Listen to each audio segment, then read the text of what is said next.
सदगुरु कबीर साहिब की जय, संत समाज की जय, भक्त समाज की जय हो।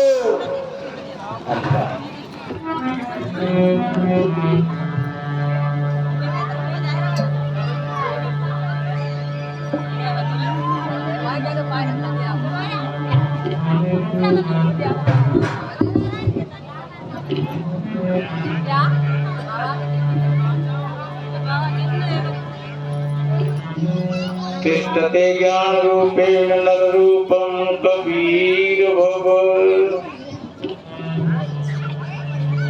वासना जाल सर्वत्रं कृपा दृष्टि विनश्यते तं कबीरं गुरुं वन्दे ज्ञानेनाधिकं भव जडयध्यास महाबन्धं बोध ज्ञान विमुच्यते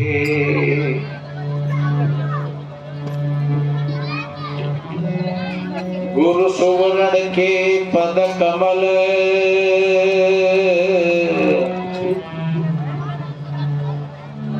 बंदो बारंबार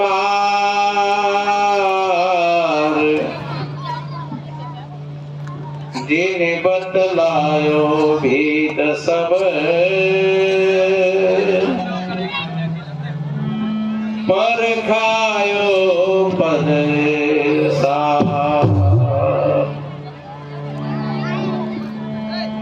गुरु कृपा सो पाइए बुद्धि विमल विवेक तेने ताप शीघ्र ही मिटे श्री गुरु चरणने की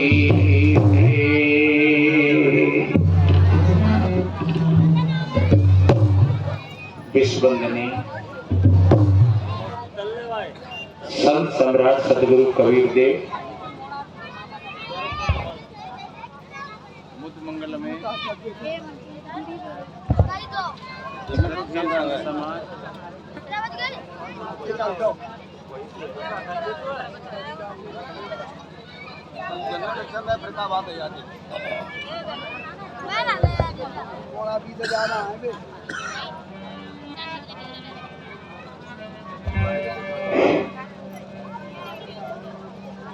श्रद्धेय संत समाज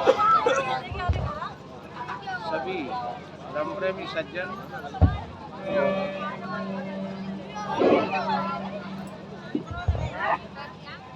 एक बात बताओ लाला माइक भाई एक बार में सेट करते हैं बार बार क्या कर रहा है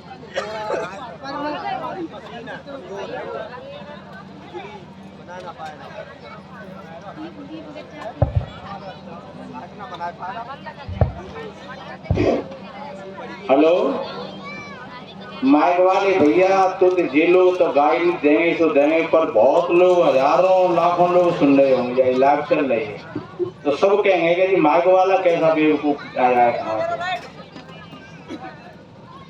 वो न जनरेटर देखेंगे न लाइटें देखेंगे वो माइक वाले देखेंगे थोड़ी देर इसको संभाल करके अभी हमारे साहिब जी विराजमान है मुरैना से आए हुए हरिहर साहिब जी थोड़े आशीर्वाद के सब जन के भी हम सुनेंगे और बहुत काफी देर से जो संत महात्माओं ने सुनाया है वो मानो कि हमें ही सुना रहे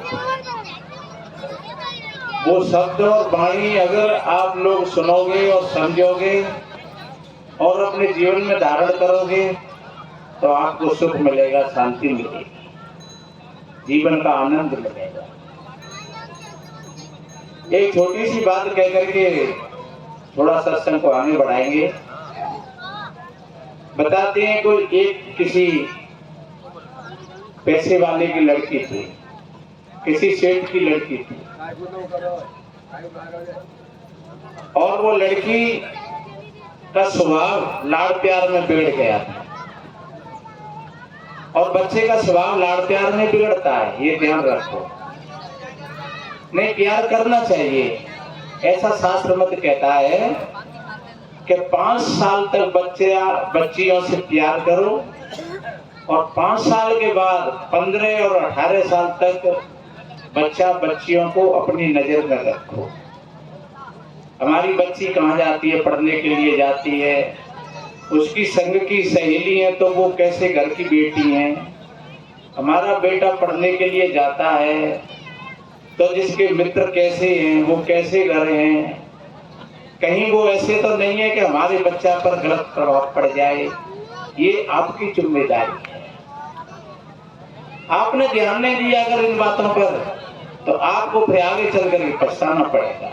फिर आप कहोगे कि देखो भगवान ने कैसा किया है, हमारी बेटी के स्वभाव को बिगाड़ दिया या हमारे बच्चे के स्वभाव को बिगाड़ दिया। तो बच्चों का जीवन खराब हुआ ही और साथ साथ में तुम्हारा भी जीवन खराब। और तुम्हारा न फिर भजन में मन लगेगा, न सत्संग में मन लगेगा, न साधना में मन लगेगा। फिर चाहे भले तुम 9 लाख की कोठी में बैठे हो, लेकिन अगर बच्ची के स्वभाव में कोई गड़बड़ी आ गई तो तुम्हारा टेंशन बढ़ जाएगा और तुम्हें नींद नहीं आएगी। सत्संग वसंग तो बाढ़ में गए। बच्चे का स्वभाव बिगड़ गया, गलत रास्ता पर चला गया तो फिर तुमको नींद नहीं आएगी और फिर तुम कहोगे तो कहोगे भी क्या करोगे फिर। इसलिए नीतिकारों ने ऐसा कहा है कि अपने बच्चाओं को 15-18 साल तक अपनी नजर में रखें, बढ़िया। और 15 साल 18 साल का जब बच्चा हो जाए तो उससे फिर भाई जैसा व्यवहार करना चाहिए। कोई बात भी हो जाए तो बड़ी सावधानी का विषय है, कभी हाथापाई नहीं करना चाहिए बराबर के बच्चा से। क्यों? अगर फिर गया तो तुमको पटक देगा और फिर तुम कहोगे कहा जो बच्चा कबूत हो गया। नहीं, जब 18-20 साल का बच्चा है तो उससे फिर भाई जैसा व्यवहार करना चाहिए। कोई बात भी हो जाए तो भैया लाला कह करके समझाना चाहिए। और फिर भी अगर नहीं मानता है तो तुम्हारा काम पूरा हो गया, वो अपना करेगा जैसा करेगा। तो मैंने बोला उस सेठ की बेटी का स्वभाव खराब हो गया। सो रही है तो सो रही है, खा लिया तो खा लिया, कभी बाजार में जा रही है तो चटनी पकौड़ी खा रही है, कभी ठेलों पर खड़ी टिकिया मुंगरा चाट रही है। ऐसा स्वभाव खराब होने से और उसके माता पिता बहुत परेशान थे कि आज तो हम झेल रहे हैं और कल ये किसी के घर जाएगी तो फिर क्या हो। और हुआ ऐसा ही, जब उसकी शादी हो गई तो जाकर के और वही द्वंद्वबाजी शुरू हुआ।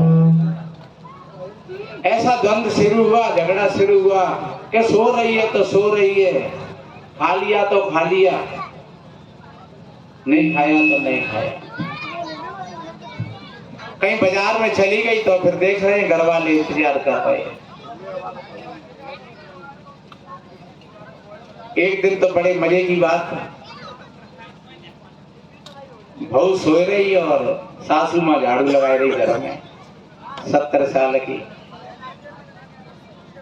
लड़का सोच रहा है कि देखो कैसा किस्मत फूटा है हमारा, जे सोए रही है पलंग पे और माता जी झाड़ू लगाए रही है। और वो लड़का आया, उसने कहा ला माता जी हम झाड़ू लगाएं। दुपहरिया ने कही अरे बेटा हमारे होते हुए तुम झाड़ू लगाओगे?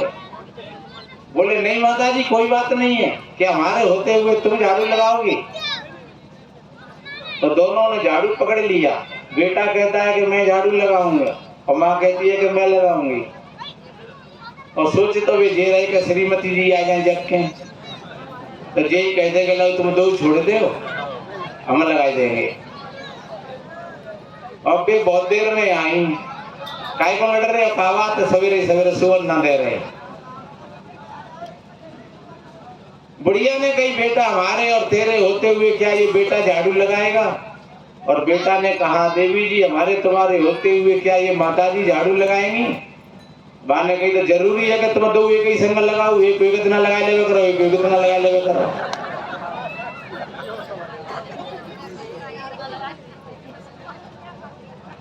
सज्जनों, वास्तव में ही गृहिणी का नाम ही घर है।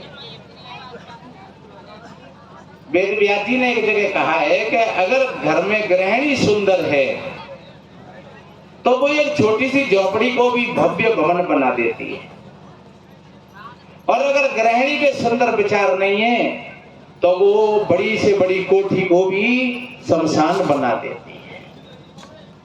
कल हमने कहा था कि स्वर्ग और नरक कहीं ऊपर और नीचे नहीं है। अगर हमारे विचार खराब हैं, अभी हमारे महाराज जी 12 मासी 4 योगों की बात बताए रहे।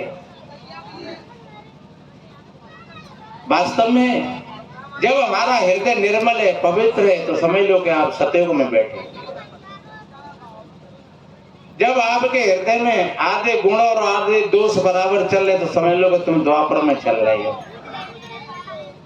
जब आपके अंदर में 3% गुण है और 1% दोष है तो समझ लो तुम त्रेता में बैठे हुए हो। और जब आपके अंदर में मादकता छाई हुई है, आलस और प्रमाण से भरा हुआ है, शास्त्र कहता है कल से भवती, उसी को कल कहते हैं जो अज्ञान की नींद में सो रहे हैं, तो समझ लो कि वो कलयुग की घोर नींद में सो रहे हैं। और इस नींद से संत जगाते हैं कि तुम अपने भीतर में उस युग को पैदा करो जिसमें सुख और शांति की धारा बहती है, और वो है सत्ययुग। जब आप सत्य के रास्ता पर चलते हो, आप कर्तव्य निष्ठा के साथ अपना काम करते हो, अपना पार्ट सही खेलते हो, चाहे आप माँ हो, चाहे पिता हो, चाहे बेटी हो, चाहे बेटा हो, चाहे शिष्य हो, चाहे गुरु हो, अपना पार्ट सही खेल रहे हो तो समझ लो कि तुम सतयुग में बैठे हो और तुम्हारे हृदय में शांति की धारा बह रही है। तो जिस घर में सुशीला नारी है वो घर सुंदर कहलाता है। और ध्यान रखो, कोई सुंदर कपड़ा पहन करके सुंदर नहीं होता है, कोई कीमती कपड़ा पहने नहीं, कपड़ा है किसी के पास तो पहनना चाहिए, अच्छा पहनना चाहिए, लेकिन कोई कपड़ा पहन करके ही अपने आप को बड़ा माने तो बहुत बड़ी भूल की बात है। कोई अपने रूप और सुंदरता से ही अपने आप को बड़ा माने तो बहुत बड़ी भूल की बात है। रूप और सौंदर्यता से कोई बड़ा नहीं होता है। कोई किसी जाति समाज से कोई अपने आप को बड़ा छोटा माने तो बहुत बड़ी भूल की बात है। कबीर साहब ने तो कहा, एक तुचा हाड़ मल मूत्रा, एक रुद्र एक गुधा, और एक बुंद से सृष्टि रची है, को ब्राह्मण को शूद्रा। रजोगुण ब्रह्मा, तमोगुण शंकर, सतो गुड़ी हरि होई, और कहे कबीर राम रम रहिए हिंदू तुर्कने। कितनी बढ़िया बात कही है। तो सुंदर वही व्यक्ति कहलाता है, चाहे भाई हो चाहे बहन हो, जिसके सुंदरतम विचार है भीतर से, जिसके भीतर में सत्य और ज्ञान की धारा बहती है, वो सबसे ज्यादा सुंदर है। कहते नहीं सत्यम शिवम सुंदरम, वही सत्य है, वही शिव है और वही सुंदर है। इसका हमें ज्ञान हो जाना चाहिए। और वो तुमसे कोई अलग नहीं है, वो तुम ही हो। सत्य हो तो तुम ही हो, सुंदर हो तो तुम ही हो, और शिव हो तो तुम ही हो। और एक बात और बताएं, जब तुम्हारे अंदर से शिव निकल जाता है तो मात्र सब पड़ा रह जाता है। फिर शिव निकल गया, अब सब रह गया है, और वह सबको फिर कोई छून लेता है तो वो नहाय लियो रे, बस मुर्दा छीले हुए तो नहाय लियो। बस देखो ध्यान की बात, एक तो मुर्दा छू करके और स्नान करते हैं, और एक जाने कितने मुर्दन की कवर अपने पेट में बना लेते हैं, जिसको कहते हैं कब्रिस्तान के पेट में कब्रिस्तान बनाए ले। कितने मुर्गी मछली अंडा जाने कितने सवा करे गए। तो बेऊ मुर्दा है, एक मरे बुए अन्न नहीं खावे और एक मरे बुए तपे रसोई। एक मर गया है घर में कोई व्यक्ति तो भोजन नहीं बन रहा है, जब तक घर में ही नहीं पड़ोस में भी नहीं बन रहा है, पड़ोस में ही नहीं गांव में नहीं बन रहा है, भैया अभी मुर्दा नहीं गया है अभी। और एक मार मार के और हंडी में पकाए रहे और खाए रहे। ध्यान रखो, वो तो शरीर तो वही है, इसलिए मैंने निवेदन किया, कोई भी अगर सुंदर होता है तो अपने विचारों से सुंदर होता है, तो हमें अपने विचारों को सुंदरतम बना करके रखना चाहिए। और जब आपके विचार सुंदर हैं तो आपका घर स्वर्ग है। आपके विचार खराब हो गए तो देखो, एक दो कड़ी का भजन सुनाओ।